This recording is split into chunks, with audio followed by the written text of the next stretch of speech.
नमस्कार, पुन्हा एकदा आपले स्वागत आहे. पेन्शन योजनेसंदर्भात अत्यंत महत्त्वाची अपडेट. तर पेन्शन योजनाची नवीन नियमावली जारी. तर 20% संचित रकमेवर मिळणार पेन्शन.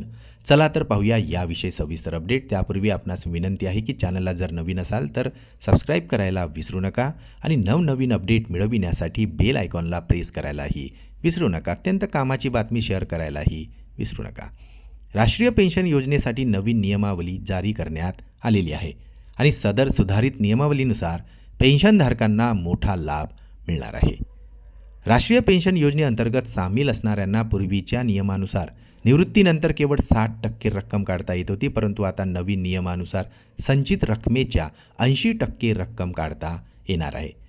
तर शासनाने नवीन नियमानुसार संचित रकमेत 20% घटवलेली आहे.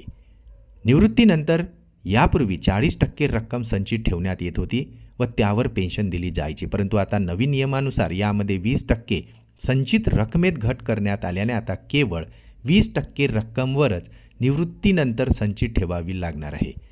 यामुळे NPSमधील तब्बल 80% रक्कम काढता येणार आहे. तर फक्त 20%च रक्कम संचित ठेवायची आहे आणि या 20% रकमेवरच आता पेन्शनधारकांना पेन्शन मिळणार आहे.